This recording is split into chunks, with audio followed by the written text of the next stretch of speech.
Welcome back, everyone, to the Crash the Pond podcast. It is a Tuesday, November 12th edition of the pod. And man, we're already at mid-November. This is happening fast. Yeah, how did that happen? We're now at what, 14 games in for the Ducks? The sun's going down at almost 4 p.m. now. Oh, it's the worst. It's the absolute worst. But I mean, the only good thing to come out of this is that I feel like because most of the hockey season happens during this time of year, I think it is odd to go to a game and enter into Honda Center and the sun's out on a weekday. Like, I feel like that is a weird thing.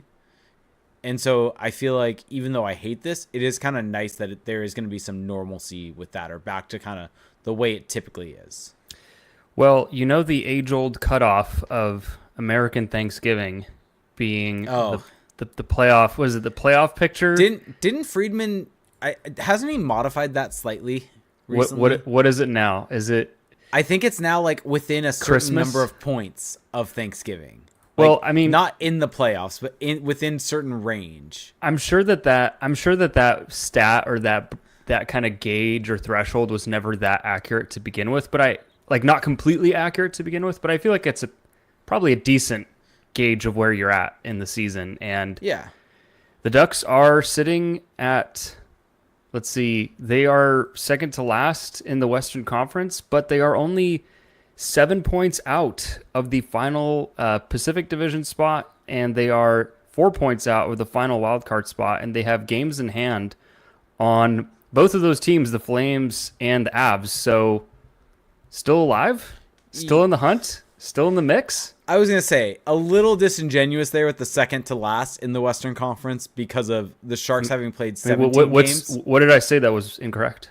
No, I'm just saying because the Sharks have played 17 games. And so by a points percentage margin, the Ducks are technically fourth worst. So you're saying that if you change the standings, they're in a different I'm saying standing spot. if you go by points percentage and not just points Yes. because of games played. Well, I think that the takeaway there is that if you want to flip them with the Sharks, go ahead, but And the Blackhawks. They're still near the bottom. Yeah. But they're still within striking distance of the playoffs, which is kind of hilarious because I haven't been looking at the standings at all. This is actually the first time I've looked at them, maybe this season. And a little hope for you folks listening. Still alive. I mean, we'll get into a lot of the games and everything like that, but if they get 2 wins, they will be at 500 from a points percentage standpoint. And 500 right now puts them tied for the final wild card spot. Puts them in the playoffs. Yeah. So, yeah, still alive. The dream big. I mean, and here's the thing. Realistically, before we get into everything, the Ducks could win the next 2 games. Like Vegas, yes, they're 9-4. They have 20 points, but their underlying numbers are actually not that great this season. And the Ducks played them really well in the second game of the season in Vegas, to where I think that is actually a very winnable game tomorrow for the Ducks. And then Friday against the Red Wings are just not good also. And so the Ducks have a chance to win that game. The Ducks could very easily end up, after this homestand, being a 500 team. Still alive. and yet, this is going to be the great debate, the great irony of this show is that we're going to spend a lot of this time picking apart this team, trying to understand the performances that we've seen in the last week. Because I feel like, is this the most unhinged the fan base has felt, at least just from like a social media perspective? It feels like every game there's just going to be these massive like swings of emotion every single game. So you're saying that large swaths of the fan base calling for Greg Cronin to be fired 14 games into the season, or 13 games or 12 games into the season is unhinged? Yeah, every single game I get people saying fire Cronin, fire Cronin. There's entire Twitter parody accounts dedicated to this. There are Reddit threads dedicated to this. And yet the team they're knocking at the door of the playoffs. So I think making sense of that almost cognitive dissonance is going to be the goal of today's podcast. I think we can achieve that. I think we can accomplish that. Agreed. So where do you want to start? Should we start with the games? Should we start with big picture? Where do we go from here? I say we start with the games and then kind of get to the news that's kind of broken today. There's actually been a decent amount of news. So I think we can start with the Canucks game and just go on from there. And I think the Canucks game is an interesting starting point because the last podcast we had, we tried to maybe calm people down a little bit and got some pushback from a lot of people in our YouTube chat, got pushback from a lot of people in general about us kind of saying that Blackhawks game, not that bad. This could all be for naught. Depending on how the next week goes, they could lay an egg and then you'd hear us say that. Well, they played the Canucks and they laid that egg. They definitely did. That was potentially one of the worst performances they've had this season. They really did not generate anything at 5-on-5 offensively, and they allowed so much against defensively. And so I think that from the perspective of if you were looking for a good bounce back to continue the game that they had against Blackhawks, the Canucks game was not that for them. Yeah. So full disclosure, I have not watched the Canucks game, and that's going to be one of those where it's going to be a casualty of time. I will not get to it. But I will just note that Olen Zellweger scored on the power play. Yes. Really nice point shot, and that is worthy of praise. So continue. Sure. Yeah. I guess the only thing I'll kind of add from that game is I think that was the worst offensive game the Ducks have had just from a metrics perspective at 5-on-5 so far this season. They generated, if I look at the numbers, 0.56 expected goals in the entire game. That's at 5-on-5? At 5-on-5. 0.56. That's really bad. The Canucks are also a much, much better team than the Ducks. That's something that should be noted. The Canucks they barely generated half an expected goal. I know.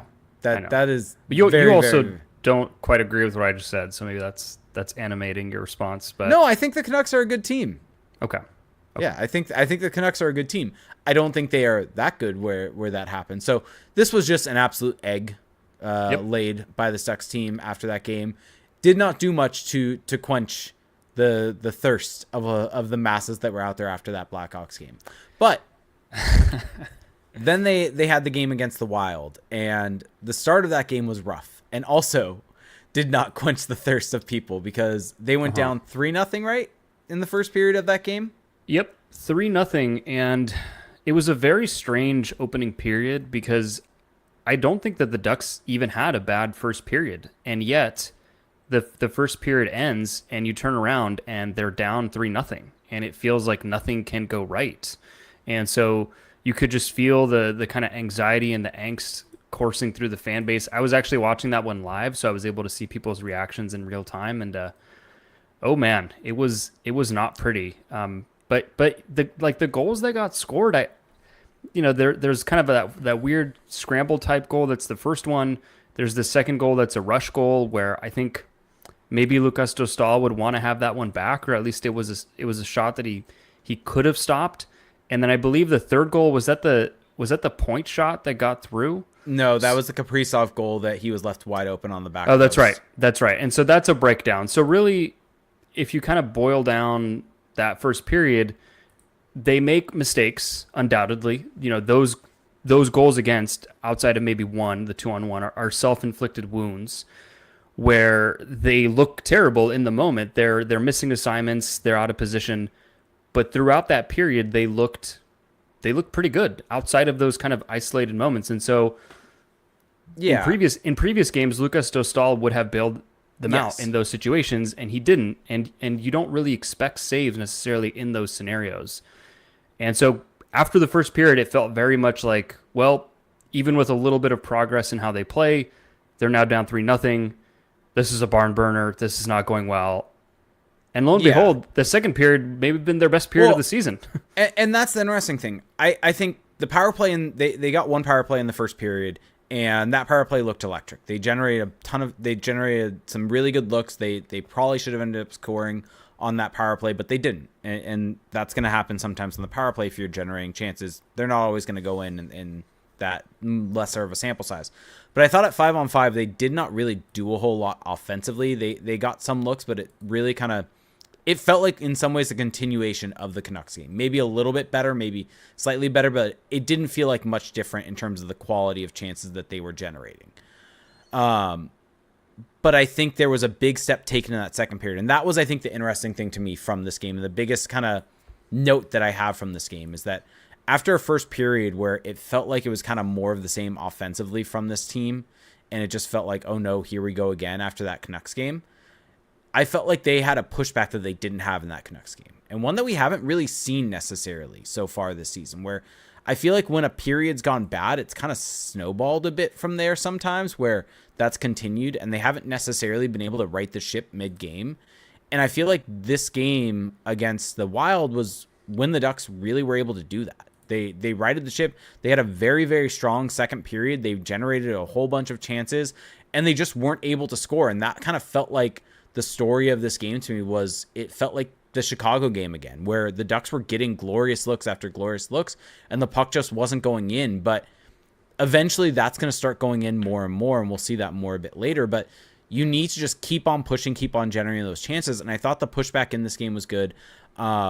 I think Greg Cronin, this was the game where he put Mason McTavish on the fourth line and then really shuffled the lineup a bunch throughout the game. And they ended up finding offensive looks throughout it. Yeah, in the second period, I thought Trevor Zegras was front and center, just creating, and no pun intended. Him, Killorn, and Gauthier. No pun intended, saying he's front and center. But he wasn't front and wing. Let's just put it that way. But yeah, that line, him, Killorn, and Gauthier were playing extremely well, creating looks, creating opportunities. And even on the power play, was that the game where Zegras on the power play had like a wide open net and just couldn't bury it? I think that was the one where he's in the right face-off circle. So they had so many looks, so many opportunities, and this is maybe one of the few times where I'll agree with Cronin on overpassing.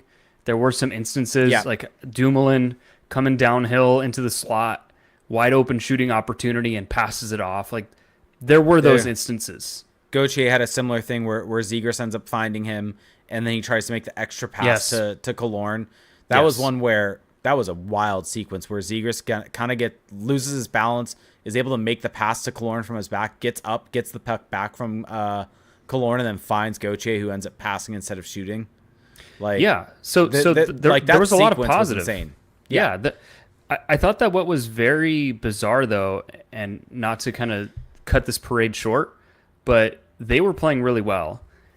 Then you have this atrocious penalty by Killorn where he cross-checks someone in the back, almost 200 feet away from the net, and Cronin just starts shuffling the lines. And I didn't understand that because they're playing well, they're getting chances. This is not the time to change the lines. I've generally been supportive of Cronin's kind of feel for the pulse of when things need to be changed. And in this game, it felt like he started losing the plot a little bit of when to change the lines. Yeah, I would agree. I would agree. And I think it kind of, it didn't necessarily hurt them because the best players, the guys who were generating offense, were still doing that.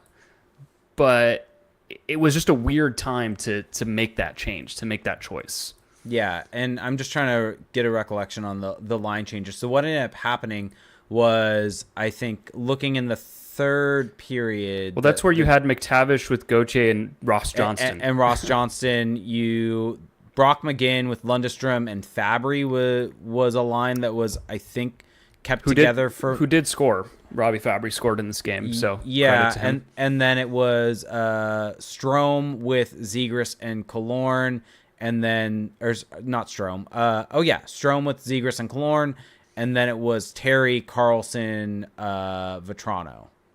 Yeah. So just kind of like almost felt like arbitrary changes. It didn't... Yeah, which is interesting because I think the way they had set up actually made sense going into this game, because the Ducks actually have two really good, like if you look at some of the numbers through the start of the season, the Zegras, Gauthier, Killorn line is like a top 10 line or something like that. They're very good. Top 20 line in expected goal share. And so is the Terry, Strome, Vetrano line. Yeah, they had a solid top six going into this game. That is a really good top six. I don't know if you would say that putting McTavish on the fourth line with Ross Johnston and Brock McGinn is a way to really get him going, if that's going to help drive him. I don't know if putting Isaac Lundestrom with Leo Carlson is a great idea. I think the tweak I would make there is just swap Isaac Lundestrom and Mason McTavish there, put McTavish on Carlson's wing. And then I think that's probably an ideal lineup at this point in time. And so I don't really get the changes, especially when they were working in that second period. Well, what was frustrating to me was that you put Lundestrom on Carlson's wing, and you have Fabry on the other wing, which, like I said, Leo Carlson is going to be Leo Carlson no matter who's playing with him. But there's a certain point where you're kind of limiting what he can add when you're putting fourth liners next to him, especially when it's Lundestrom. So I thought that was strange. And then putting McTavish with Johnson and McGinn, we've seen Cronin do this before where he puts McTavish on the fourth line. And to what you were just saying, if the goal, like, what is the goal right now with Mason McTavish? Is it to get him to learn to play defensively? Is it to get him going offensively? Judging from putting him on that line, it would seem that it's to get him back to basics defensively, if that's the logic there.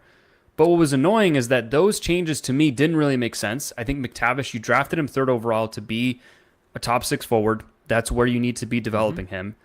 Karlsson, you drafted him second overall to be a guy who can make your team better and produce, and putting a fourth line winger next to him is not going to do that. So you make these questionable changes, but then you go back on them halfway through the game in a game where you're playing well in.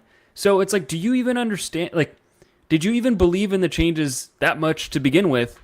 And now that your ideas are actually bearing some fruit in that great period, now you're changing. Like, the whole thing just didn't make sense. It was very much like that may have been Cronin's worst look from a lineup management perspective was that second period. Yeah, especially I think when you look at just how good Gauthier, Zegras, and Killorn had been, and also taking Gauthier away from those two was very odd. Yes, because Gauthier adds something that you cannot replace on the wing with those guys. It's actually interesting. This conversation's going all over the place, but that's kind of when we're at our best, I think. Well, hopefully people are enjoying this is part of the game, though. Yeah, but where I'm going to go with this is that Evolving Hockey actually put out their RAPM charts. Granted, small sample size, they can easily swap as you add more and more games to them. But Cutter Gauthier actually has some of the best numbers on this team. And so I think moving him onto a line where you're taking away some offensive ability. Granted, he's with Mason McTavish, so maybe that would have helped in this game. But as we move forward and talk about other games, you're limiting that offensive ability. But I think taking him away from probably your best playmaker in Trevor Zegras really limits the effectiveness of your team, because Gauthier has been very, very good for this team and helped driven offense, played good defensively. He's been a really good player for this team, which is not something I really expected to say about him being an all-around play driver for this team. Yeah, I think that his last two games that I've seen have been some of his better ones. I mean, he is getting opportunities. He is absolutely snake bitten right now. And I think that he's doing a better and better job of kind of manufacturing opportunities for himself. There was the rush against Columbus where he comes down with a ton of speed, cuts to the middle, and just can't get the shot off. So anyway, to come back to this game, though, Cronin makes these bizarre changes going into the game. Then mid-game, when things are going well, makes these bizarre changes again. And then they get to the third period, and Fabry scores a goal.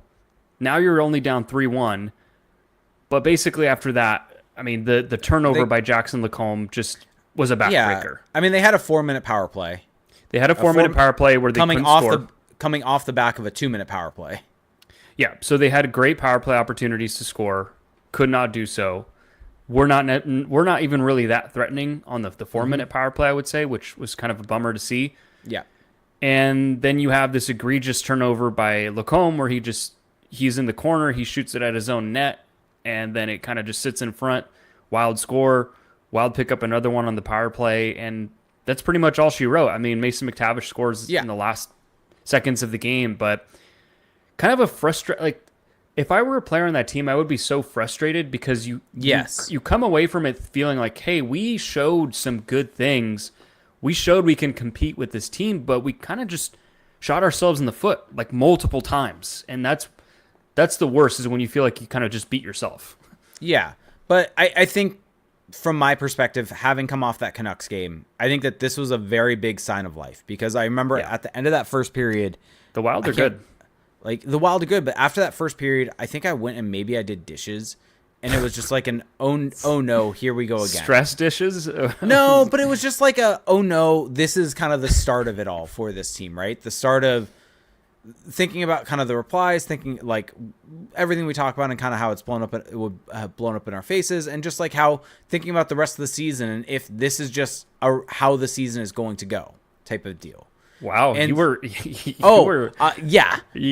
one. I was in one, and so that's why I think for me, this second and third period were very well received, in the sense of they showed a whole lot more than I was expecting. I was not aware of this like mental struggle you were going through. Oh, there was a mental lapse for me of, oh no, what is this season going to be?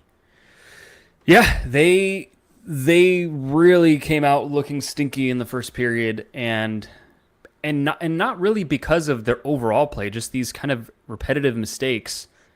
They roar back in the second, can't make good on it in the third, and maybe I think big picture, if you want to take a big picture view of that game, the biggest takeaway, or one of the biggest takeaways, is that your younger players are driving the bus. I mean, Trevor Zegras, who Yes. people were writing off going into the season or even going back to last season, is once again looking like a bona fide top 6 center. Troy Terry, not really in that young group, but still providing, still carrying the load that you'd expect from him. Leo Carlson had a good game, I thought. And then on the blue line, Lacombe, obviously that he's going to want that turnover back, but you keep seeing great things from Zellweger, from Minchikov. And so big picture, yes, it's frustrating, but that game was a step in the right direction. Yes. And so now we kind of get into any other thoughts on that game, though, before we jump into the Columbus game? No. Okay. So jumping into the Columbus game, going into that, Cronin made some changes to the lineup. First off, Cam Fowler, we should note, actually was out of the Wild game also. We didn't mention that, but Fowler was injured and not available in that game against the Wild. Urho Vakanainen drew into the lineup. That game was actually interesting, just to briefly mention that they ended up playing Jackson Lacombe with Olin Zellweger a bunch down the stretch in that game. And I thought that was kind of not expected, and it seemed like after the first period they put Vakanainen and Gudas back together after originally having Vakanainen with Zellweger. And so interesting from that perspective, but going into the game against the Blue Jackets, they had Lacombe back with Gudas, and that was basically there the entire game. Vakanainen with Zellweger, Dumoulin with Minchikov. And then for the forward lines, they really shook things up because Mason McTavish did not play in this game, was out due to an injury. And so they put Robbie Fabry and Brock McGinn with Isaac Lundestrom. They had Frank Vetrano, Trevor Zegras, Troy Terry as the line. They had Ryan Strome, Leo Carlson, Alex Killorn as the line. And then Ross Johnson, Brett Leeson drew back in because of McTavish being out, and Leeson played center, and Cutter Gauthier on the line. What were your initial thoughts seeing those lines? Well, what's funny is I watched this game after the fact. Okay. So I watched this way after the fact. So, but So I you remember didn't even see the lines then. I didn't have this like moment of the lines coming out. But okay. I don't have a huge problem with these lines, because if you look at it, you're putting Zegras and Terry together. Yeah. Which has been a great thing in the past, and especially right now, it feels like you're just putting two guys playing their best hockey on the same line. Like, good things should come from that. And then I think Carlson with Killorn, there's been some chemistry there. Ryan Strome can fit. It's a little bit of a bummer to not see Gauthier with Carlson. I mean, that's my one kind of hang up with that line. But I don't know. I don't have a huge hang up with this forward line setup. My hang up is what we talked about on the last game, that Cutter Gauthier has been one of the better Ducks this season. And so I think in this lineup configuration, you end up with Cutter Gauthier playing 9 minutes and 30 seconds. Well, what annoys me about this lineup configuration especially is just that you had a great line in Zegras, Killorn, Gauthier, and you just are breaking it up for reasons unknown. Yeah, I think a tweak I would make here is I would rather have Cutter Gauthier with Zegras and Terry than Vetrano. And then maybe not Vetrano with Leeson and Johnston. Maybe you put him with McGinn and Lundestrom instead. Because Vetrano in some ways is a checker. And so I think he could work with those guys a bit. And I think then you're putting Cutter Gauthier in a more prominent role where he can really impact the game again a bit more. And with Gauthier, it might not even be the line mates and the situation. It's just the fact that he's not going to play much. Like, he played 9 minutes and 30 seconds. That's just way too little for him at this point in time with how he was playing. Well, I would just rather see him with a playmaker Sure. I mean, Ross Johnson, to his credit, has been playing very well. I was going to say we should give him his flowers, seeing as I think it was maybe even last episode we talked about him not being in the lineup, and he's been good. He's earning his minutes. Yeah. Like, we are ones that have at every chance we got shot him down as a person that should be in this lineup, and he has earned his minutes. He has earned his ice time. He has eurned his spot in this team right now with how he's been playing. And I think he deserves his flowers. The tweak I would like to see is swap one of Strome or Killorn with Gauthier on that Karlsson line. But yeah, regardless, it's not a lineup that I have a huge issue with outside of the Gauthier situation, because I really like seeing Zegras and Terry together. And I know that you don't like the Vetrano spot there. I don't have a huge issue with it. That to me is like, that's as close to loading it up as you're going to see this season. And I like that mentality of put your best offensive players together. Sure. So yeah, and then also the big headline, John Gibson, True. making his return to the net. And we should probably talk about him a little bit. I mean, the Ducks lose this game 4-2. Win this game. See, I've got the reverse psychology, because every time we've talked about this game off air, you basically talk as if they lost, which I don't. It's so strange, because I'll give people my overarching thoughts in this game. So I watched this game and I thought, wow, they had some bad moments. You know, they got stuck in their zone. They had that shift in the second period where they were stuck for like 3 minutes in their own zone. But they played a pretty sound game. They played a disciplined game. They found ways to get on the scoreboard. I really liked Leo Carlsson's kind of opportunistic goal, just kind of out of a scramble, then getting open, firing it home. Jackson Lacombe, I really liked his goal because it's off his cycle. He's supporting the play as a defenseman, and he's going to the net. The Leeson goal was nice also. It was a nice, really, really nice pass by Cutter Gauthier on that goal. Yeah, so I thought that they played they played the kind of game that you need to have to be able to pick up points in the NHL. They didn't generate the most chances you'll ever see, but they were sound enough defensively to where they didn't give up a lot of grade A chances. They got their own chances and made good on them when they had to be, and Gibson was good enough. Like, this is the kind of game you have to be able to win, and I think that they deserve credit for this game. Will anyone give them credit for this game? I don't know. I agree. I'm giving them credit for this game. But I think from an analysis perspective, kind of my view of this game overall was, I think that, yes, you're right. The execution was there. They got some high danger looks. And unlike in other games, when they got those looks, they were able to execute them. I mean, I'm looking at these goals. They were all higher than 10% chance of going in, which is a fairly high chance from an expected goals perspective. Like the Leeson goal was a .17 individual event expected goal. The Lacombe goal was a .33 expected goal. The Karlsson goal was a .18. And so for all the talk of the last couple of games of them getting all these glorious chances and not being able to pot them. They did it in this game. They did that in this game. I think kind of the slight issues I have with this game on the whole is I don't think they had their long stretches that they had in the Wild game, and for instance, like against the Blackhawks, where they were really controlling play and really dominating play and creating offense and doing that in waves. And I think maybe that's me being a bit nitpicky here, but that's where I feel it was a bit disjointed. And then on the defensive side, they did get caught in their own zone, and I don't think it ever fully burned them, but they did allow shots from the outside. And I think what we've seen in the past is in various different games is that when teams have done that, and the better teams have been able to exploit that with getting the second chances off of those shots, but of keeping to the outside with tired guys on the ice. I don't think Columbus was in a spot to be able to take advantage of those, and so the Ducks were able to come out a lot cleaner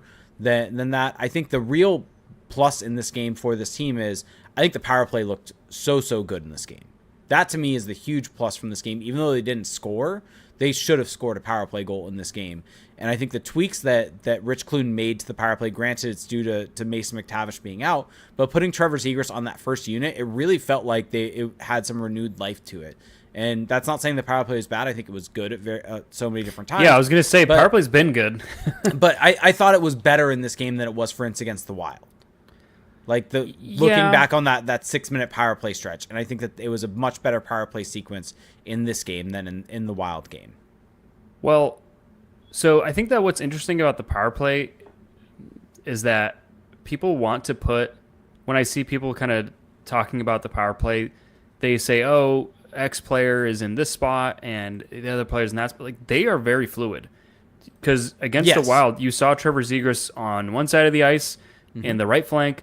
Then within the same game, you'll see him on the left flank. So it's all very dynamic and fluid. And I think that that's what I appreciate the most about this power play is that once they are set up, you can't really put them in a box and say, oh, they're gonna for sure go try this, or each guy is gonna be in a specific spot. Like there is a layer of predictability for them to go to, but they are not stuck in those kind of rules for themselves. And I think that the stats kind of show that. If you look at the NHL Edge data, they're above average on the power play in terms of zone time offensively. Yeah, that So makes sense. they're doing a good job of controlling play and keeping the puck in the offensive zone when they're on the power play. Yeah, and that just goes to show that the zone entries are really working. Yeah, who would have thought? Who would have thought those dang drop passes? But yeah, but to kind of get back to this game a bit though, I think you're right that this was a good game overall from this team to be able to get this win. The execution was there on those chances. I think just the only nitpick I would have is that they didn't have their stretches like they did in the prior games. Well, part of that too is like if you keep messing with look at the best stretches against Minnesota. It was from lines that were not existing in this game. And that's why my view of this game is it just felt disjointed. And I think in large part that was due to the new lines that were being put together. And so to me, this was the first game where I look at it and say, well, I think if you look at like the 5-on-5 expected goal battle, they lost it. And I think that can be pinned on Greg Cronin more than a lot of other games, just from the perspective of the shaking up of the lines really made it feel disjointed at times. Yeah, and just to give people some context, because I feel like no one really thinks about the Blue Jackets, which is totally understandable, but the Blue Jackets are 12th. Savage. I think that's pretty true, but they are 12th in expected goals for per 60 at 5-on-5 in the league. So this is not like a bad team offensively, and then defensively they're more middle of the pack, kind of lower end of the middle of the pack. But this is a team that's actually playing some pretty decent hockey, and they have a lot of talent on their team.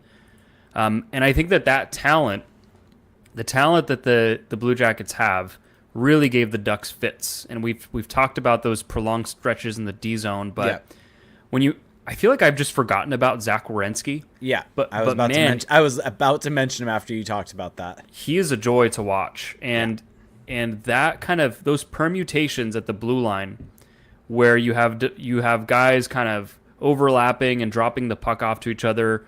And then you're putting stress on the man-on-man system because now you've got to decide, oh, okay, am I taking the guy that's passing, or am I taking the guy that's going to receive the puck? And I think generally speaking, if you watch the Ducks in those prolonged periods of staying in the D zone, they were doing what the system asked of them. They were staying on their man, they were switching, they were being responsible.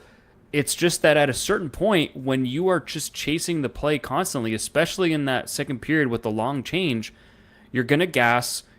And all it takes is one mistake for the house of cards to crumble, because one bad switch, and then there's a mini odd man situation. There's a 3-on-2 or a 4-on-3 on one side of the ice. And so there's been a lot of talk about Cronin's system, the man-on-man in the D zone. And I think that the Ducks are actually executing it as well as they can right now, where they currently are at in their development arc. And as this team matures, being as young as it is, they're going to get better at it if they stick with it. It's just that right now they are learning to defend in this way, and this way of defending has limitations. I don't expect Greg Cronin to just 15 games in the season say, you know what, we're going to throw all of this out and we're going to try something completely new, something that we've been teaching since day one of training camp. We're not going to change it. Maybe they will throw in tweaks, throughout the process to make it a little bit less demanding on the players. But right now, I think that this team is just going to live with the results of the way that they're playing. And I think, can it eventually work? Yes. Is it how I would like them to play? No, but that's just kind of the tension that we're witnessing right now. Yeah, and actually, subtle plug right now for the Patreon. Go to patreon.com/crashpond. Check out the $7.50 tier to get access to Felix's videos that he's been putting out. You made a really good point. I was watching your video from the game against the Blue Jackets that you put out, breaking down Jackson Lacomb's game, with him being named the first overall first star in the game. And it was a point about just like most of your videos that you have done this season have been about forwards. Yeah. And watching this game and the fact that it was defensemen kind of put in perspective just how hard it is to defend in the NHL. And when you think about the fact that the Ducks have so many young players on their defense, like that is abnormal, and they're doing much better than you probably could expect given the situation. And having the patience and understanding with that is important. Which is a very hard sell for yes. And that's the hard part in all of this, is that we want to see results, we want to see better process, but you're asking for this from young players who are not in their primes yet. I mean, the NHL prime for skaters starts at about 23, 24, I would say. And if you look at who is dotting the blue line right now, there's not too many 23 plus, 24 plus defensemen. You're really relying on a Zellweger, a Minchikov, a Lacombe, and so that's part of it. You're gonna eat it some nights, and I think that the Ducks are really managing that, and I think that some of the players are managing it better than others. Clearly, for the forwards, it's a different story, but anyway, yes, I agree with your point. Yep. So yeah, and then I guess thoughts on John Gibson. I know you mentioned him, but we haven't really talked about him as much. What do you think about his first game back? So it's funny because I didn't watch the game live, and so I texted you, what should I focus on if I want to do a video? Like, what is the thing I should be watching for? And you initially said Gibson, and then I looked back and I'm like, well, Lacombe was the first star. Or did you say Lacombe first? I think you said... I said Lacombe first. You said Lacombe first, and then out of nowhere you texted me Gibson, and I was like, okay, well, I've never done a goalie video, but I'm game. I think it's more so just because first game back. Yeah, and it is a big story. The fact that he missed so much time with his appendectomy. There was a great feature written about him on The Athletic by Eric Stevens, which people should go read. But I thought that he didn't look that good in this game. Like he only allowed two goals. I thought he looked good. I think that the goal that he gave up, the first goal, was one he'd want back, but I thought he looked good. Well, okay, maybe I'm being harsh. So he missed he's missed almost all of the season. He missed training camp. You were going to expect some rust. I think what's interesting to me is that watching him in the net, and maybe this is not new, but it's just something that I noticed watching him, is that he's playing a lot deeper in his net. Like there were sequences, for example, on the penalty kill where he's just staying in the blue paint. Like he's not even close to the top of the paint, out challenging. And it's funny because you and I, talking about Gibson all these years, have kind of always said, he's got these great instincts and reflexes. If only he could be a little more conservative and not depend on those reflexes as much. And in this game, I feel like maybe it's something he's trying out, maybe something that he started working on in the offseason or going back to last year. But it was very startling to see him playing deeper in his net, playing conservative, and I feel like on that first goal, he just looked off. Like it's a kind of a nothing shot from the point. Yes, I guess it's a one-timer, but he can see it. There's no screen, there's no tip, and it just goes through him. Maybe you can chalk it up to rust, but then the other saves that he made, those kind of weird saves where he's in the splits, but like almost prematurely in the splits, and then he gloves it out of the air. Yeah. It all just felt like his timing. It all felt like his timing was just a little off, and I guess maybe that's normal for that back. That save was actually funny because Allers and Hayward were convinced that he got hit because they could not figure out why he would go down like that. No, he just screwed up his timing. It was very strange. Yeah. By the way, speaking of the Ducks broadcast, do you have anything else that you want to talk about this game? Because something I want to bring up that I think was from the Wild game, actually. Go for it. Was that Ali Lozoff, who Ali's the best, just wanted to throw that out there. Yep. But she had a really interesting quote that she gave from Trevor Zegras that basically he said he hates playing wing. I love that quote. I love it. That he likes to build up speed more through the center of the ice. Basically everything we've said on this podcast. Pretty much.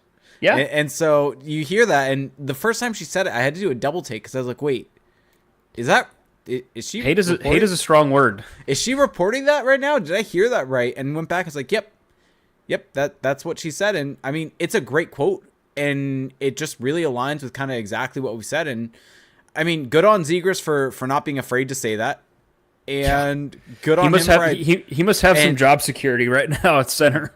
Good on him for identifying what he does well. And I'll also say this, even though the Ducks should get criticized for putting him on wing when you look at how well he's played, also they do deserve some credit for backing off that and putting him at center now and going back to where he should be. It's guess. A little half-hearted there. I don't know. I don't know if I can get there. Okay. If you've been wrong for years and then you stop being wrong, how much credit do you deserve? I don't know. Fair. I thought you were going to say they deserve credit for putting him on the wing and building up his two-way game and putting him back. Like, oh, no. I don't think they were playing that level of 40 chess. You thought I was going to say that? No. I mean, you kind of went there. No, I didn't. You kind of went there. I said they were wrong for putting him on the wing. Yeah, but you gave them credit for putting him back, which for realizing they were wrong. Also, I don't know if you noticed this, but I feel like he was winning a lot of faceoffs last night. He was. Plant Rich actually sums it up well. Good job fixing the mistake you made. Fair enough. Yeah, it's like if you fair enough. It's like if you shit the bed, do you get credit for scooping the you know what out? Like I don't know. To be determined. I mean, yeah, with winning faceoffs against the Blue Jackets, he was winning them cleanly. Well, it was noticeable that down the stretch there, when defending the lead, and actually I think I have the Hockey Viz up for that game, but they kind of had a rotation of lines where it was Carlson. I'm trying to get to the end of game, but there was the Carlson line was going out there with Strome and Killorn, and then they had the McGinn, Fabry, Lundestrom line going out there in rotation. And it was just those two setups. I think it was actually Frank Vetrano with them instead of Robbie Fabry. But then late in the game, the final faceoff, Trevor Zegras is the one out there instead of Leo Carlson to take the faceoff. Do you want to know who had the highest faceoff percentage? Who? Trevor Zegras, 53%. Yeah. So he's a center, folks. Like I still don't care about it, but sure. I mean, I don't care about it either, but every time he wins one, I'm just like, I like slightly fist pump because I'm just like, it's just another hit on that narrative that he's not a center. Well, and here's the thing for me is I think you can really also look at it for how much a coach trusts a player. Yes. And he put him out there with a minute left in the game defending a 2-goal lead. Was it 2-goal? 2-goal lead. And put him out there for a defensive zone draw. Was it after the empty netter? Yeah, it was after the empty netter that he was out there. But they put him out there instead of Leo Carlson with Strome and Killorn, and they had him taking the faceoff over Ryan Strome. Well, Leo Carlson and faceoffs those two don't really mesh right now. 32% on the season. Sure. But I don't care. Yeah. I do not care. But in a late game situation where it's an isolated kind of really defined scenario, I think it's okay to care about them in that instance. But throughout the course of the game, it's going to wash out. Yep. What did you think of Zegras' game? I didn't think it was his best game against the Blue Jackets. Agreed. I think he wasn't bad. He just wasn't, his usual self. Well, I don't think any line was really. I think the Zegras line was probably the best line of the bunch. I think they generated the most offense, but I don't think any line really was that outstanding. It felt like what I talked about and why I said it felt disjointed. It felt like nothing could fully connect at times. Well, they also basically had two lines. I mean, if you really want it, like the third line was basically the fourth line. And then the fourth line was like a new fourth line. Yeah. So fair. So I think that's part of it too, is you didn't have that depth that you've had. Yeah. So I don't think it was the best game for them. I'm curious to see how it plays out. I think Zegras and Terry together always is going to work. I don't know if I like Vetrano as the third for that line. I would just prefer Gauthier. It's interesting that on the blue line, Vakanainen getting 10 minutes of ice time. They really dove into just giving. And I think Vakanainen's been good. Yeah, he's doing his job. He is a seventh defenseman who will get spot minutes, and he is playing well in those minutes. But you are not really expecting anything more from him. So it's kind of funny though that you brought up the video about Lacombe, and we haven't actually talked about him yet. But I thought he had a good game. So if you want more on that, go watch the video. But he scored a goal. He played well. He just kind jumped in the rush a bunch. It's so weird with him where I feel like he's capable of these really quiet, solid games, and then he could just have these explosively bad games. It's so weird with him. I don't even know. it. I don't even know if it's explosively bad. I think it will have a bad turnover, and it will influence your entire. If that costs you the game, then sure. Yeah. But that's not an explosively bad game necessarily. That's just one bad turnover that is extremely impactful. Well, you and I might have different views on what that meant, but yeah, fair enough. The point is that he can have these games where it feels like he's part of the reason they lost, and then he can have these games where it feels like he's part of the reason they won, and it's just weird how there's like he needs to find that B game, I guess, and this game felt like a good example of that, even though he also had a goal. So yeah, a play that really stood out for me from him, just to highlight one, seeing as he was the first star of the game, but there was one play in the defensive zone where he ends up deking out with a wannabe forechecker and dishes it, and just as poised there to hold onto the puck, make the play, and move the puck out, and it led to a rush going the other direction. That was a really high level, high skilled play that you really want to see. Well, he also cut off a pass, so he intercepted a pass and then made that play. Another guy I wanted to ask you about in the last two games is Radko Gudas. Because I feel like he was better against Columbus. Yes. I don't think he was good against Minnesota. And I'm getting worried because this happened again against Columbus. There was a situation where he just goes for the hit, takes himself out of the play, and it becomes a mini 2-on-1. He has to get back. Lacombe is stuck in no man's land. And I have another one. I have another one for you on that. There was he has he always been like this? I don't think he was this overly aggressive last season. Like I remember last season he would go for the hip checks, go for the hits, but the timing on it was always the right time to do it. Whereas it feels like this season, it's just like he's going for the hip check every game. And so there was a moment in that game against the Blue Jackets where I can't remember the situation, but a player on the Blue Jackets comes up the wing, takes a shot, and it hits the post. Like, beat Gibson. And Gudas had an opportunity to lead with the stick and get a stick in the shooting lane, but instead he bends over and tries to make a hip check, and Olivier is able to get the shot off before contact is made, and that's because your hip can't go as far as your stick can go. So if you're defending with your stick there and having a tight gap and really focusing on cutting off the shooting lane, you can stop that shot from happening instead of just going for the hit. And that feels like it's emblematic of the game that he's trying to play of. He's going for this hit, and sure, it's going to work at times, and it looks good, and gets energy going, gets the crowd going. But it has that opportunity to be a poor defensive play if you can lead with your stick and stop the shot from getting to the net. Like, that is if you look at the best defensemen in the league, what do they do well? They get the stick in the shooting lane so it goes up and over the net. Like, that is what the best defensemen in the league do. They don't go for those types of hip checks that then may allow the player to still get the shot off. Like, that is not good defending right there. Maybe like on a zone entry where you're able to kill a zone entry, sure. Well, it has to be serving a purpose and like an in-game purpose, not just like I want to whatever. But Logan puts a comment in our chat, which I want to point out. He says he feels pressure. Gudas feels pressure to set the physical example. That's what Cronin expects of his leaders. And I think that we don't know. We're not in his head. We're not in anyone's head. But and we're not in the locker room either. That theory is plausible to me, where it feels like he feels this burden as the captain to set this physical tone. And that's like not a bad thing in the abstract. It's just time and place. And it feels like he's kind of losing that balance a little bit. The way he did it last season was perfect. And like I said, if you have a guy coming in on a zone entry and you're able to kill the zone entry with a hip check there, great, go for it. Causes a turnover, separates the man from the puck, perfect. But if it's just a hit to try to make a hit and a guy gets a shot off and almost scores as a result, like, it's problematic.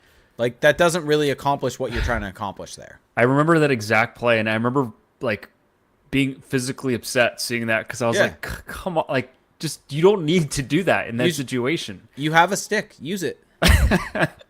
Yeah. So I think that's enough though in that game. Yeah. And so we talked about Trevor Zegras, and so last night I think there was a Chris Johnston show that was released. I saw it early this morning, and decided to just type it out for myself because I thought it was interesting. And so was it an affirmation for you? It was an affirmation. Words of affirmation. Words of affirmation. So Chris Johnson, for those that don't know, is an insider for sport or for TSN. Had worked at Hockey Night in the past. He's at the Athletic. He's had Trevor Zegras on his trade board, and has talked about kind of him being on a trade board and the Ducks listening and all that same type of stuff. He's, I think, been more reasonable with his reporting around the situation, unlike others. Others. Who might those others be? So on the podcast, Julie McKenzie, who is the co-host, said wanted to bring up Trevor Zegras, and I'm just going to kind of read this out for everyone out there. Kind of maybe paraphrase some things here and there, but Julian said want to bring up Trevor Zegras. It's a player who has had a lot of trade rumors around him a little bit, but it's not like his value is at an all-time high right now. Chris Johnson said, well, his point total isn't that high to start this year either, but it does sound like the Ducks are pretty happy with him and that maybe some of the things they've questioned about him in the past, whether it's just his habits, defensive attention to detail, things like that, those have been there this season. And so I'm certainly not saying that he won't be traded, but I don't think he's going to be at the top of my trade board when it gets dusted off, because I do think the atmosphere has shifted a little bit around him. And I just say it is sort of a wait and see with where this ends up, because going back to their discussion that they had about some teams and things like that, it's early portions of the season, but the early portions of the season, the results for Zegras have been pretty good. And again, if you just call him up on Hockey DB, it doesn't look that great or look like he's having a great year. But basically, he's not front and center on the trade block for the Ducks, unlike Cam Fowler or John Gibson. So at the end of all this, essentially, Chris Johnson comes out and said the Ducks are happy with Trevor Zegras.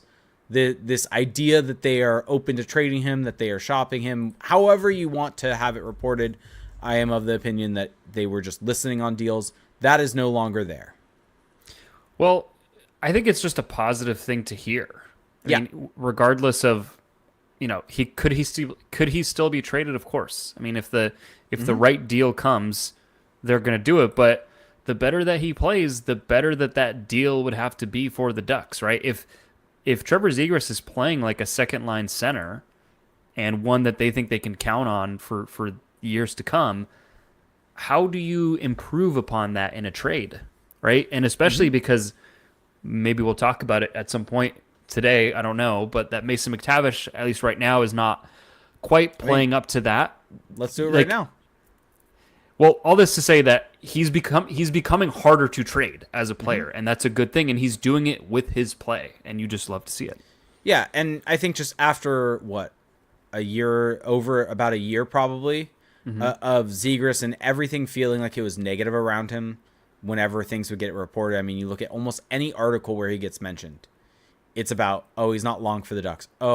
He's overrated. He might not be good anymore. Like, it feels like it's never like, there's never a positive sentiment put out there, right, about Trevor Zegras in any sort of national news. It's always negative. Always negative. And so I think just seeing something like this and having something positive where it is the Ducks are happy with him, with his play, and rightfully so. Like, this is also positive affirmation to what we've been seeing, because you'll see people on Twitter and other websites even now saying 3 points in 12 games. Like, is this just going to be who he is? Is he washed? Things like that. And so having the Ducks organization essentially in spite of his scoring not being there, being happy with how he's played and the attention to detail he's done, I think it provides justification for what we have been seeing. Yeah. Basically. Yeah, we're not crazy for saying that he's playing well. The team is seeing it, and he's at some point the points will come. And I think that will really help quell this narrative around him. So yes. And then I guess to the other point of that, where he probably becomes harder to trade if Mason McTavish kind of keeps playing the way he's been playing, right? Well, it's a situation that we're just going to continue to monitor. But Mason McTavish is off to a poor start this season. I think that now you can really call it that. We're 14 games in, something like that. I don't know what his point total is, but I can tell you, watching him play, he is not getting offensive opportunities.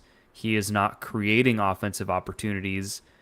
He is just not even really touching the puck all that much. There have been games where it's been a little better. I thought the game where he played with Terry was a little better, but then Greg Cronin decided, well, time to put him back on the fourth line or whatever the pivot was there, which really irked me. But here's the deal. It's been rough for Mason McTavish, but let's keep in mind, younger player, right? There's going to be ups and downs. It's not a clean development arc. He's 21. He's one of those guys who had a weird kind of, went through that COVID year where things were weird. He hasn't had that traditional development path. He'll be 22 in January. So is the clock ticking? Of course, it's ticking on everybody. And at some point, he's going to have to work his way out of this. But I think if you look at the season he had last year, 42 points in 64 games, 19 goals, some real flashes in those games. You have to remember the good times when there's the bad times. The good times did happen. The good times were real. It is concerning the way he's played, and just it's not even the, because he's got 8 points in 13 games. On the surface, everything looks fine, but when you dig into his game, the utter lack of involvement is concerning. But we have seen him be much better, and so I'm just. Yeah, it's a wait and see. It's literally game by game with McTavish right now. On the surface, if you just purely looked at box scores, you would think this conversation should be flipped. Right, it's McTavish who's having the great season, and Zegras who's washed or whatever the take is. Yeah, but yeah, if you watch them play and look at some of their underlying metrics, things like that, McTavish has been really rough this season, and he has. I think a large portion of his point totals are coming on the power play. That, I think on the power play is where he's had his best work this season. He's also scoring exclusively in garbage time, which is kind of funny. One of them was a power play goal also. Yes, but he's got that down. Yeah, so it's a concern. I think finding a way to get him going, I don't know if putting him on the fourth line was the right call. No, it wasn't. I think probably the thought process there, if I had to put myself in Greg Cronin's head, is that Ross Johnston, he's mentioned this, that Johnston is kind of emblematic or kind of plays the exact way. He's the person that puts the message across and plays the way that Greg Cronin wants to play. And to his credit, Ross is playing that way and is playing well right now for what he is as a fourth liner. And so I think the hope is that if you put him on a line with you said it, with a parent, that will help him get that side of his game going. I just don't agree with that as the decision. And I think putting him with more talented players, putting him on the wing with more talented players, I think would be more likely to get him going. Well, that's the other thing too, is that at some point that conversation is going to have to be had, because if Zegras continues to establish himself as a center, Leo Carlsson is never shifting to the wing. Agreed. What do you do? Right? Someone has to go to the wing. And for the last year, it was Zegras. At what point do the Ducks feel comfortable breaking the seal on that conversation and shifting him to the wing? I don't know. But that's my frustration with putting him on a line with Johnston, is that, yes, Johnston is playing well, but the thing that's plaguing McTavish right now is he's just never getting the puck. He is just never getting opportunities to make plays, and part of that is on him to be more involved.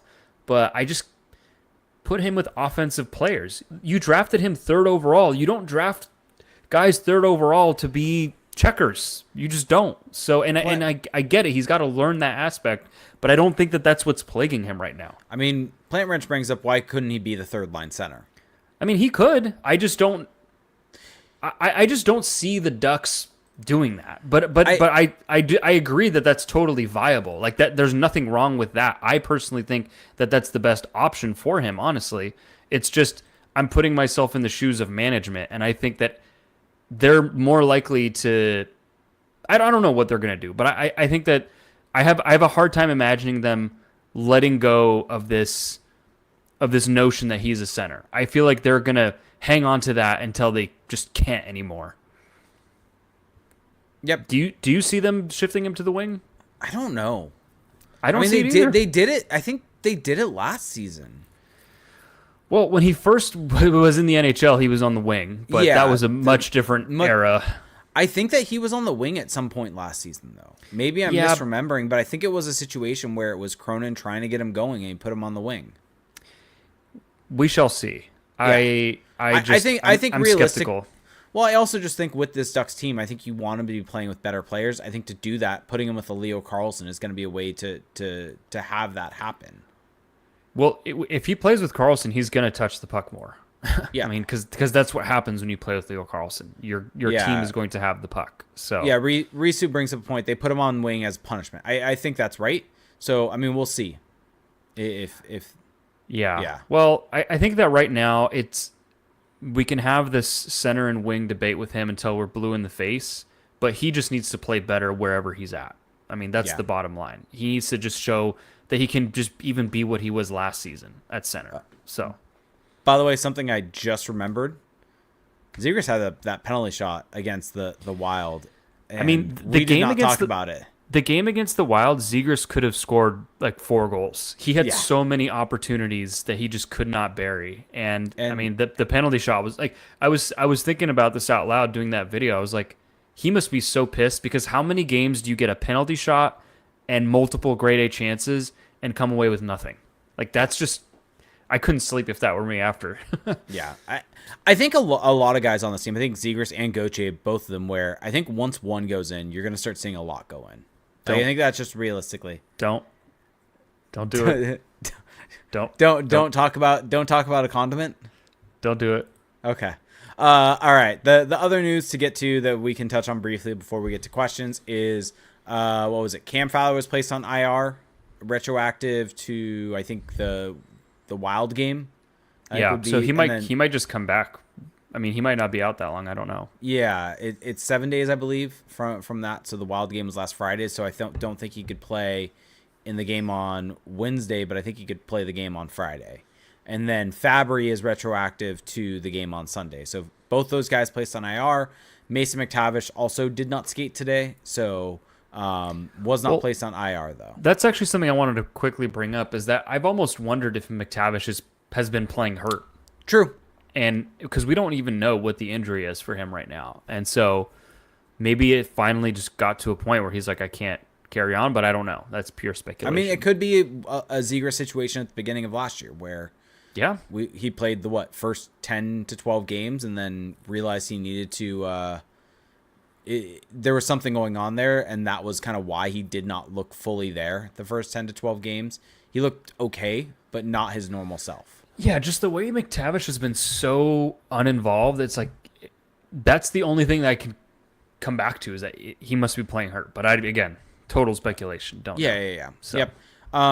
So, I mean, if this is the case and McTavish is not back, the Ducks are going to need to call up someone. Yeah.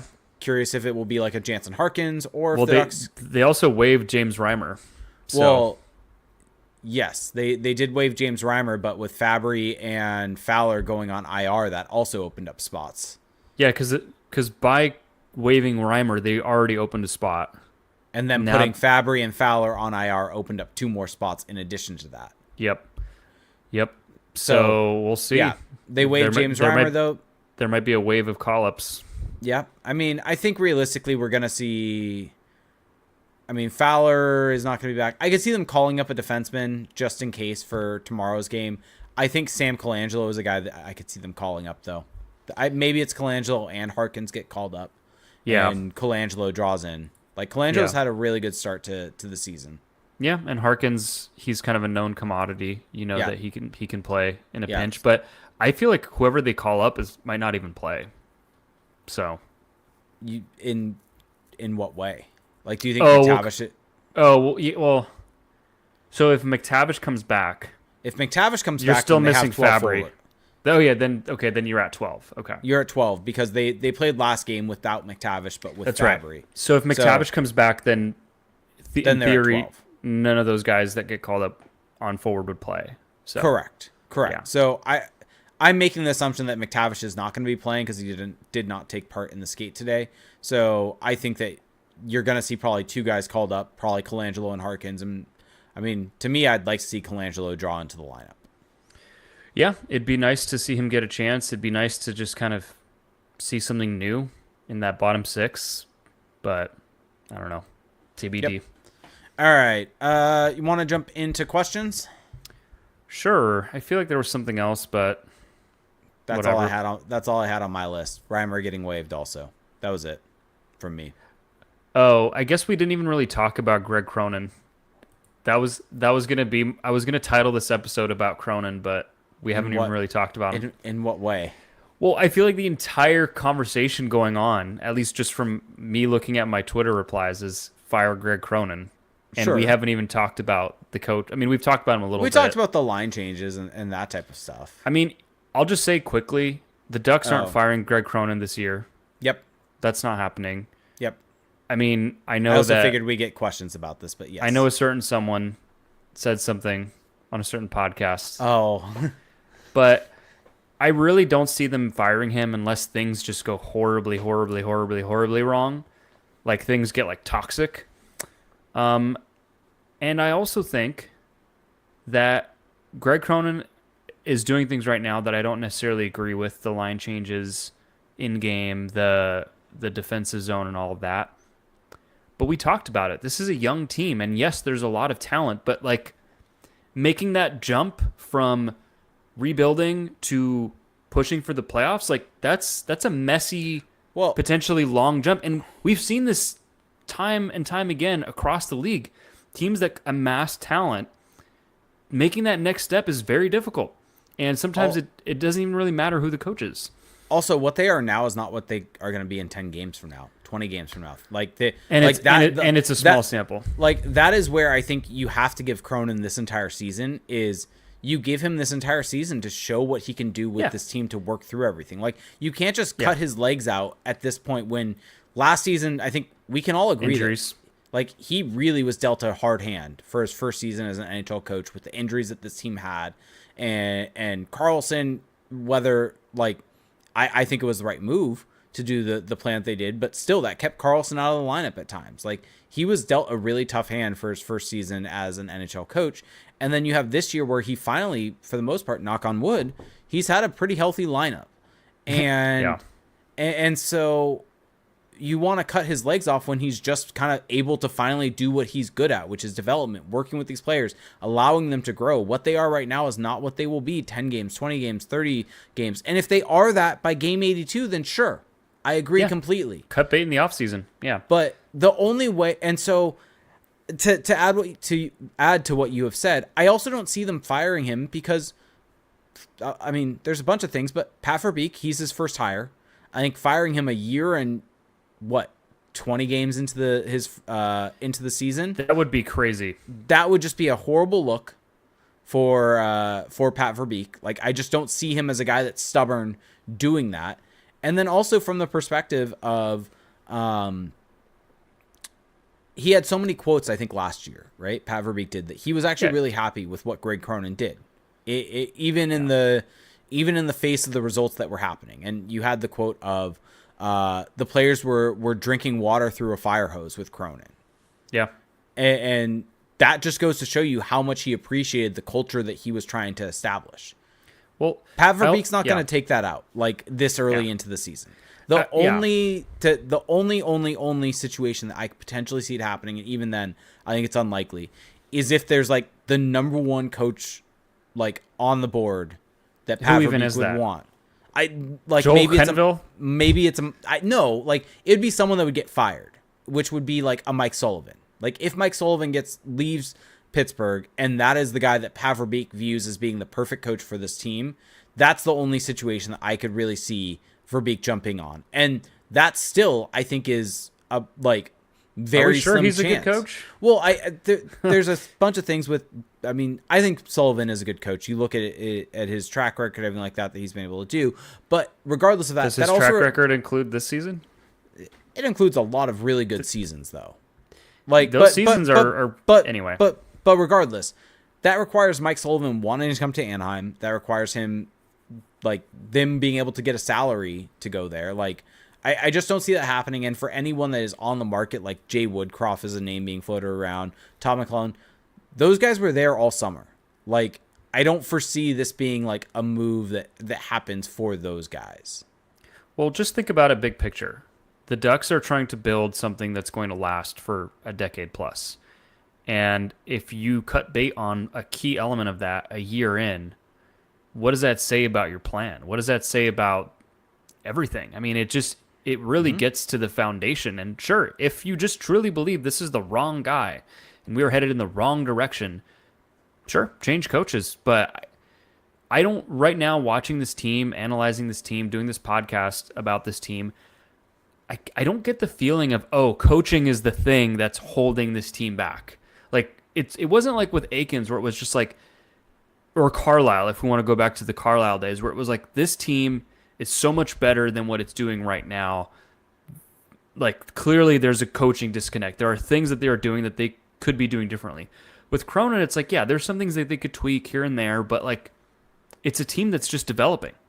And let's give him till the end of the season. Let's see what he can do. And sure, if you want to pivot at that point, maybe he served his purpose as a development coach. But I look at it as the Samuelis, the owners of the team, have confidence in Pat Verbeek. They are hands off. They want to build something sustainable. Pat Verbeek has confidence in Greg Cronin. He wants to build something sustainable. It's just not in anyone's DNA here to cut ties and alter course a year and change into the process. Yep. So I know we're gonna get to Discord, but Alex Olvera had a point that I figured I'd let you address. He's saying, pretty surprised about y'all's optimism about the team. The team is not good. They're bottom feeders at XGF and XGA. Production from their young core is bad. Team is getting caved in on most nights. And added, we saw what happened to this team when they're not getting Vezina-level goaltending. I mean, they have not played incredibly well. I don't think that we're saying that. And the numbers are the numbers. But what I would also say is that it's a small sample. I mean, the sample is getting bigger. We're at 14 games. And so at a certain point, that line is going to go away. But one or two good games, one or two bad games can skew the numbers. Mm-hmm. When I look at the component pieces of the roster, I'm really not worried from a production standpoint. Leo Carlsson has looked great. He's going through some of those ups and downs sophomore season. Trevor Zegras is blossoming again before our eyes. He's having a rebirth. Jackson Lacombe just had a great game. Olin Zellweger is turning into a minute-munching defenseman. So this notion that the youngsters are whatever not bring it, I just think that that's wrong. And then as far as the numbers, I don't know. I don't put a lot of weight into that. Offensively, they're at 2.49 expected goals for per 60, which puts them 14th in the league. Yeah, like they've not been bad offensively. I think that the defensive zone has been a problem, but I think a lot of it is just how much time they spend in, like, it's a very hard argument to make, but I really think that I don't think this is a bad defensive team. I just think that they spend so much time defending because of the system that they have, and they haven't quite figured out yet how to manage that. And so that's going to make the numbers look worse than I think the overall situation would suggest. And then offensively, like you said, XGF per 60 at 5-on-5, they're 14th. They're in the top 15 of the league right now. So and I guess to be consistent, it's a small sample.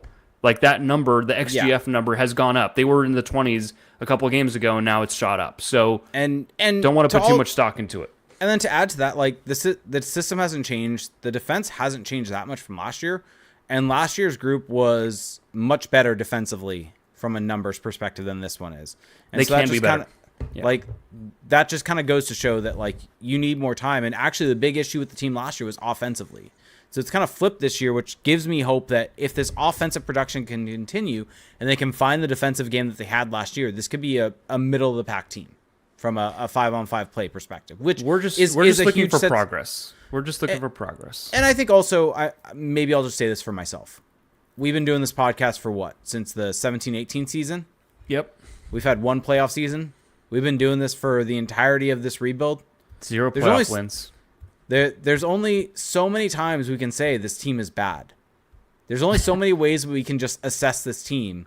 At a certain point, how many ever years we're into this thing, just from my own sanity perspective, looking for some hope points and how this team can improve and providing that for people out there also to have the hope, things to look for, things to get excited about. I think that that's what I really find enjoyable about doing this show and connecting with people out there is hopefully providing that for you in a way that isn't just simply looking at goals and looking at assists and hoping that they win these games for different things, but looking for the actual, we talk about progress so much, looking for the signs of progress outside of the goals and assists and what to watch for to see how this team is improving.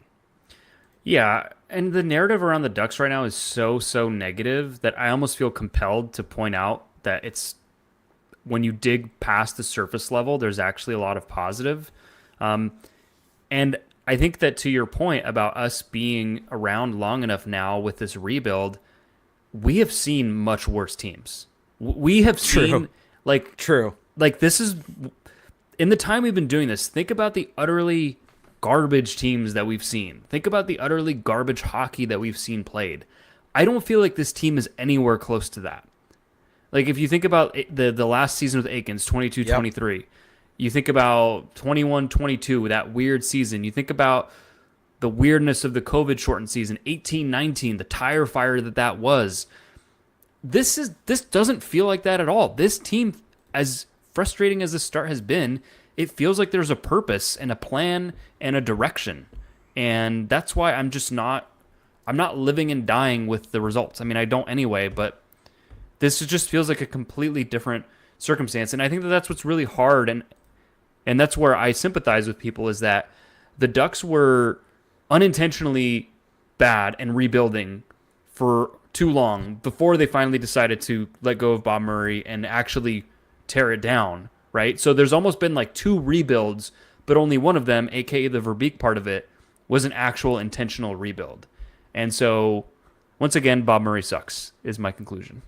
Yes, I agree. And one thing I saw in our YouTube chat that I want to briefly mention is someone had mentioned kind of the Ducks being bottom of the standings right now. And yes, looking at the standings, they are tied for last in the NHL with 12 points. But you have to make sure you're looking at games played when you're doing that. The Ducks have played 14 games versus the Sharks have a point more than them, but have played 3 more games. Montreal and Nashville have played 2 more games than the Ducks have had. Like, looking at points percentage is a much more useful tool. If you're going by points percentage, instead of being tied for last, the Ducks are tied for 29th. Wow. Big jump. Sorry, not tied for 29th. The number next to him screwed with me. Sorry, they go 32, 31, 30, 28, 20, or 29, 20, 27th. Okay. Tied for 26th, technically. So, yeah. 30 tied for last to tied for 26th. Yeah. So, okay. All right. Want to get to questions? Sure. All right. So, if you want to get your questions asked first, go to our Patreon. Go to patreon.com/crashthepond, where if you sign up for the $2 tier, you get access to our Patreon exclusive Discord. And with that, you get access to our podcast questions channel. And so, first question is from Sean Seabolt. Rank the new PWHL jerseys. We don't talk about the PWHL very much. I found an article on The Athletic ranking for these jerseys. I don't know if you've seen them or have too much of an opinion, but I'm going to give my live opinion on these right now, seeing as we do love to talk about jerseys here. Okay. I'm going to go with, I think, the Montreal Victoire. Is that, I'm probably saying that awfully. Great job. No, did I say it right? You did well. I'm there impressed. We go. I think that they have the best logo. I think they have the best jerseys. So I'm going to go with that. Correct. And then I think second is slightly problematic name, but New York Sirens. I like that jersey, actually. The colors of it. It's like it's like the fisherman jersey. I like the aqua. Yeah. And then I think after that, the Toronto one is bad. Boston Fleet, I guess, would be next. Yeah, I like the ode to the Whalers in that logo. Yeah. I think that's a nice nod. I would probably go Toronto next. I don't like that. I don't understand that jersey. I don't like I like the colors that Minnesota picked, but the crest is just bad. It's really bad. The purple jersey? Yeah, I like the colors. I like everything with it. The crest just is, the fact that it's like at an angle and it leaves so much open space, it does not look good. It's not good. It's not good. So but yes, and then the one with the O. Oh, that's the worst. That's Ottawa. Oh my God, they could have done so. Did they even try? The Ottawa Charge. That one's terrible. I mean, have you not seen all the memes about the? It's like a mashup of the Calgary Flames and the Cleveland Cavaliers. Oh, I see that. Yeah, that's funny. No, okay, but to focus on the positive, the Boston one is great. The Montreal one is the best one, and Montreal and New York are the two best. Oh, interesting. I think I would have Boston ahead of New York. No, I have New York distinctly above Boston. I think I the just colors like are the so much I like better. the Whalers logo. I think that's I why guess I'm a fan. I guess it depends on how much you care about the jersey, like the overall look versus the logo and how that impacts. Because I think the New York Sirens logo is whatever. I don't love the logo, but I just think the color palette is so unique that I love it. God, the Montreal logo is so good. The Montreal Man. logo. Like, I don't...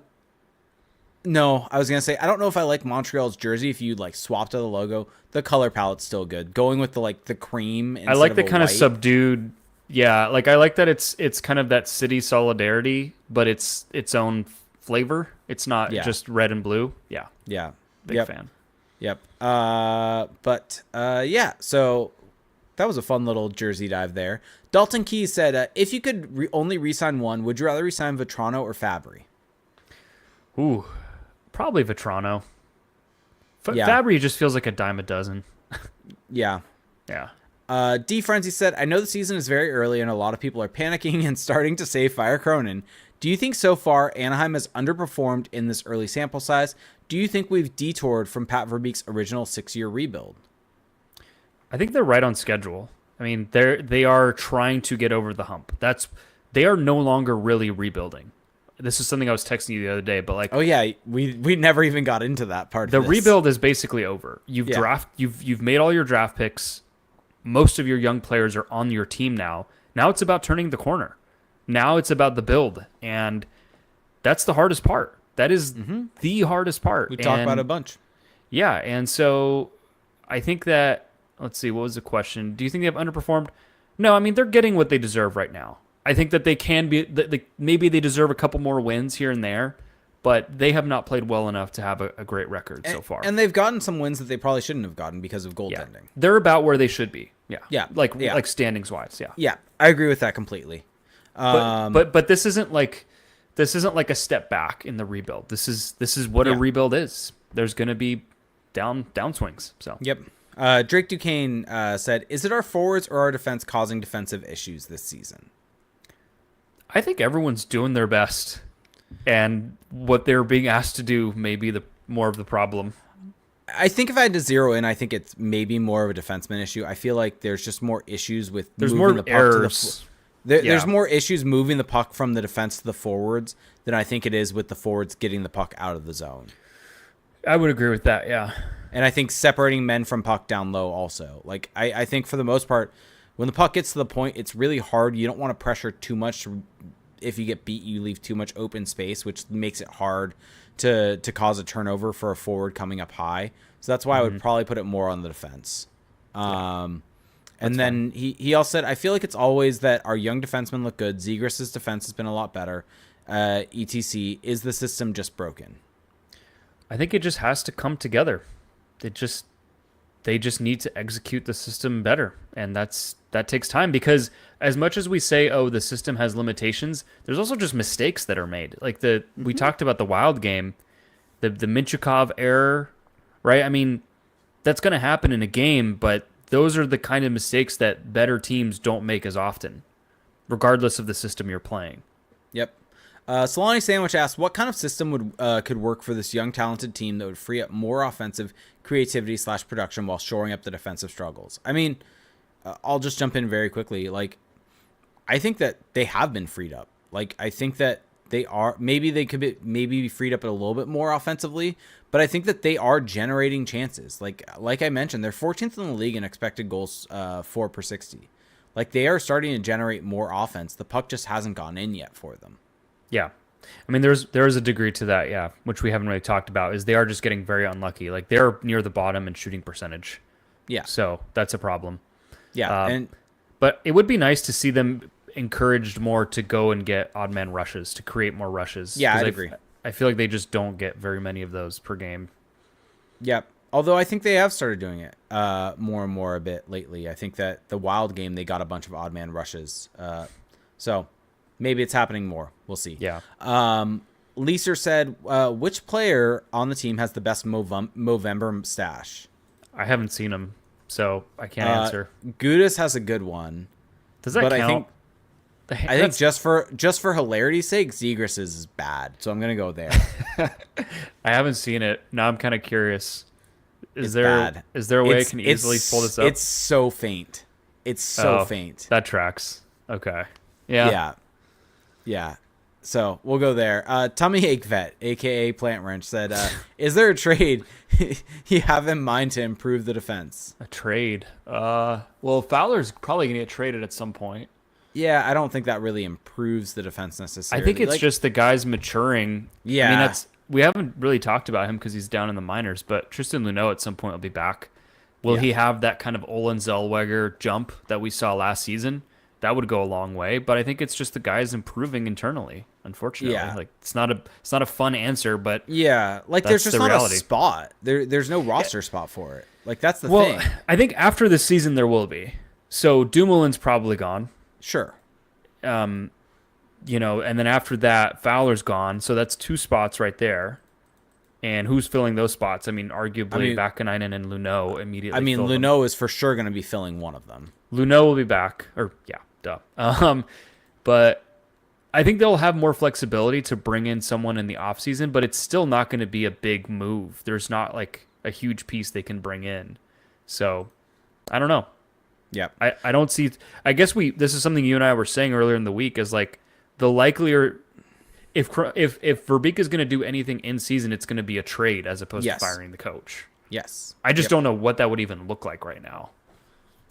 Steven Stamp, you wanted. Should I out your Steven Stamkos take? Did I say that I wanted him? I just said, your Stamkos take? People think that they would go for him if the Predators go full rebuild? Are you going to hide behind the fact that it was you asked the question instead of making a statement? Where did I advocate for it? I mean, you didn't. Take a look. But it was implied. It was implied. I don't think it was. Well, so for those who don't know what we're talking about, Jake in our Discord asked, would we be interested in trading for Stamkos if the Predators return? Do you think Verbeek would be interested? Okay. Well, I mean, Verbeek was willing to give him a bigger contract than the one he got. And exactly, which is why I asked the question. It's a relevant question.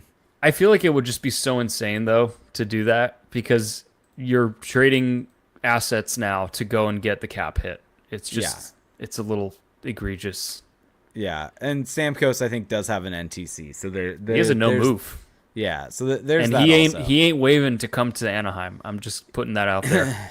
Yeah. So all right, so let's get to now questions from Twitch and YouTube. So go to twitch.tv/crashspawn where you can be just like Reesoon, who's subscribed with Amazon Prime. So if you have Amazon Prime, you get 1 free Twitch Prime gaming sub each and every month, and it does help out more than you can imagine. Or if you have a YouTube account, and yes, I know everyone listening to this has a YouTube account, go to youtube.com/crashspawn where you can subscribe to our channel, like our videos, and have a good time in the chat if you want. Have a good time in the comments, everything like that. So got a question from Maddie saying, does this team suffer from being too comfortable with losing? Will learning to win be the next step in the rebuild?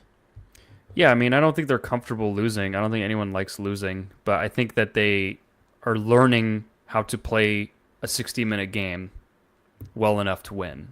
And that's what we saw against Columbus. That's why I was higher on that win than most, because it wasn't necessarily pretty, but they found a way. And that's what winning teams do.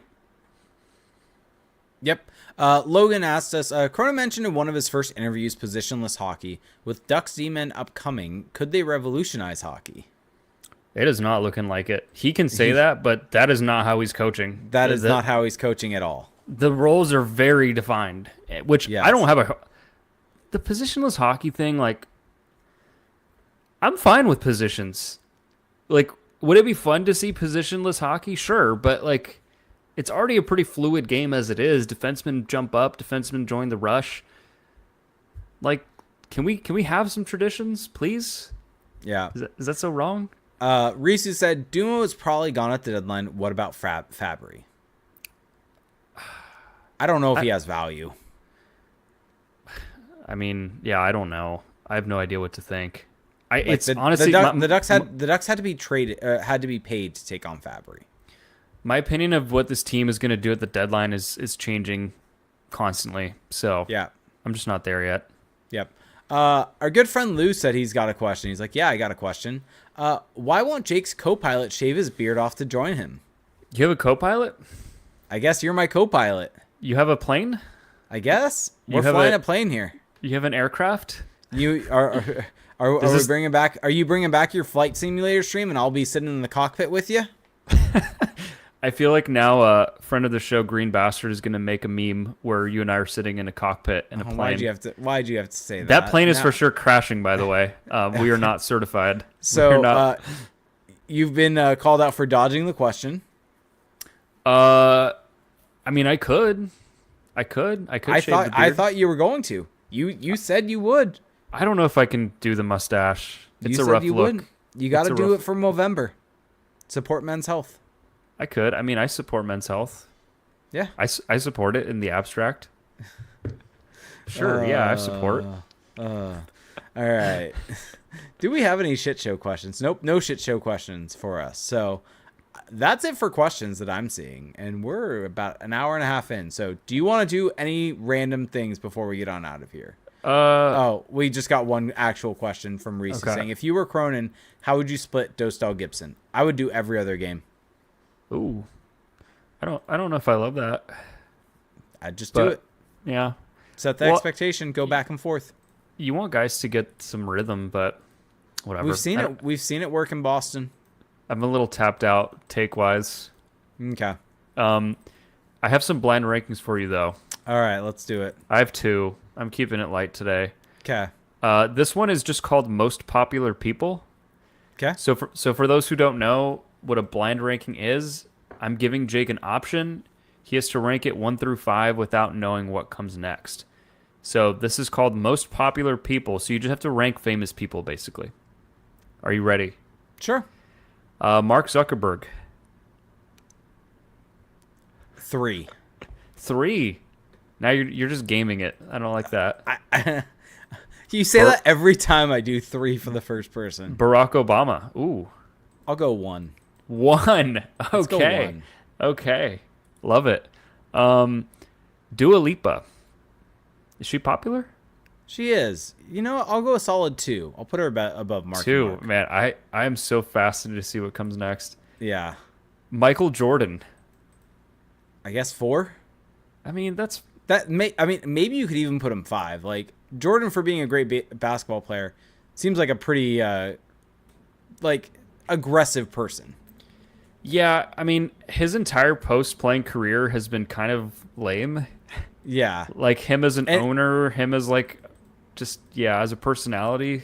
Like, and as a player, he best, one of the greatest of all time, but also super aggressive. Yeah, I mean, he's the GOAT in my book, but he's 4. Well, I'll keep it 4. Okay, so he's at 4, and your number 5 is Usain Bolt. I'm completely content with my ranking. I think that your ranking, having a U.S. president at 1, is probably the right call over athletes. Yep. I think maybe flipping Zuckerberg and a singer. I knew that there was no one that could come after that would probably top a U.S. president there. So I was like, all right. That's why we don't game it. Yeah, I figured it was safe. I kind of want to run this category again. Because the next one is gym exercises, but I feel like that's... Ooh, okay. Do you want to do... Which one do you want? Are we doing both again? Are we doing... We'll do both. We'll do both. Okay. Screw it. We're already an hour and a half in. We're deep. We're deep in this thing. It's silly hours at this point. Yeah. Bruce Lee. Strong start. 5. Wow. Okay. I just don't care about Bruce Lee. Dua Lipa is in this list again. Solid. I'll put her at 3. Ugh, he's gaming it. I'm gaming it. Diego Maradona. Controversial. I'll go controversial figure. 4. Wasn't he somewhat problematic, I feel? I mean, didn't he do a lot of cocaine? Or am I just imagining that? That sounds about right. No judgment, but... I'll put him at 4. No judgment as I'm putting him at 4. Usain Bolt is back. 2, I guess? Usain Bolt was great, though. He was fun. 2. Okay, your number 1 is Leonardo da Vinci. Wow.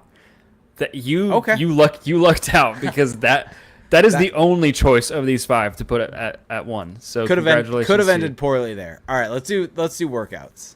Okay, up first is sumo deadlifts. So for those who don't know, it's where your legs are kind of more spread. 5. I don't really do them, so 5. Okay. Tricep pushdowns. Ooh, 1. That's okay. I love that. The tricep pushdown pump feels so good afterwards. Incline dumbbell bicep curl. That's a good one. 3. That's a good ego lift. 3. Okay. Front squats. 4. Yeah, front squats are painful. Suck. Those are painful. Like, that's one where like you feel great afterwards, so maybe it could be a 2, but it just sucks in the moment. So I hate how they make my abs tired. I mean, that's the point, is that it's supposed to hit your stabilization muscles. Well, yeah, but I'm trying to work out my legs if I'm squatting, not. Yeah, but that's why you're doing then do a back squat. That's why I don't do front squats. So your number 2 is skull crushers. I'm happy with that. So you're all in on the arms. Maybe I like triceps a lot. Yeah. Okay, well that's it. Dang, an hour and a half in. Yeah. Who would have thought? Yeah. We had basically 2 games to talk about, and we made it an hour and a half. That's what we're here for, though. But if you enjoyed the show and you want to keep this thing going, there's a few really easy ways to support us. The number one way, go check out our Patreon page, patreon.com/crashthepond. The link is in the show notes. For $2 a month, you get access to our patrons-only Discord community. There you get to connect with us. So we're in there all day, every day. You can ask us questions about the Ducks or just strike up a conversation about anything. There's different channels, different topics. We have a great community in there. People are it's just a good time. Very supportive. Really, really fun. You can up that pledge, though, to $7.50 a month. You get access to the exclusive Patreon videos. So after most games, you're going to get breakdown videos of something interesting that happened in the game. The occasional prospect breakdown as well. That's at patreon.com/crashthepond. You can also leave us a review on Apple Podcasts. We appreciate those. We have not gotten one in a long time, and I am just begging at this point. I'm begging someone to leave a review. It has to be positive, though. I'm not begging for a negative review. You could also leave us feedback on Spotify. Subscribe to us there. Also, don't forget to subscribe on Apple Podcasts. Subscribe to us on YouTube. The video version of the pod is up there. Additional videos as well. Follow us on social media. Follow Jake's Blue Sky account. Yeah. Making the big push on Blue Sky. So for anyone out there like me that has started to want to merge away from X/Twitter for various different reasons, check out Blue Sky. There's been a lot of people going over there. I'm now seeing like Dmitry Filipovich. A lot of hockey people are starting to post over there more. You'll be finding me posting a whole lot more of my opinions and everything like that over there instead of on Twitter and X. On the cesspool? Yeah. Yeah. So still some various things on Twitter and cross-posting, but for the most part, trying to keep a lot of opinions. We appreciate our stuff. We appreciate our Twitter people and our friends on Twitter, but there's just so much negativity there that it does make it hard. And I take it back what I said about the review. So Logan just mentioned in the chat he left a review, and the rule is if you leave a review and it's positive/kosher, we will read it on the show. And so I'm going to read his review that he left. The title of the review is "An Unbad Podcast for Any Ear Endowed Brethren of Saint Wild Wing." So very ornate yes. Title. I'm going to try to read this and make sense of it all. Blood all your oranges and smash every last pumpkin, because you've entered Orange Country and the unofficial airwave home of the Anaheim Ducks. Wow. Huge. Love that. If you didn't bleed orange before listening to this tricky dicky talk show, you darn well will afterward. Prepare to be cajoled off your quick-to-cliff fandom blues and be shepherded back towards the sweet orange light from which pawns have been crashed. Sit back, kick off your shoes, and get ready to #fly together. That's a bravo. I'm clapping. That is fantastic. Man, that is great. So yeah, that's gonna be a hard one to top. if you've got a great review, if you get creative with it, we love it. We will read it on the show. We appreciate it. Thank you for the kind words, Mighty D93/Logan. Means a lot, though. It really does mean a lot because this is a labor of love, and you guys are the fuel for it all. But on that note, thanks for listening, everybody. Enjoy the show. Enjoy the week of hockey, and we'll talk to you next time. Have a good one. Bye.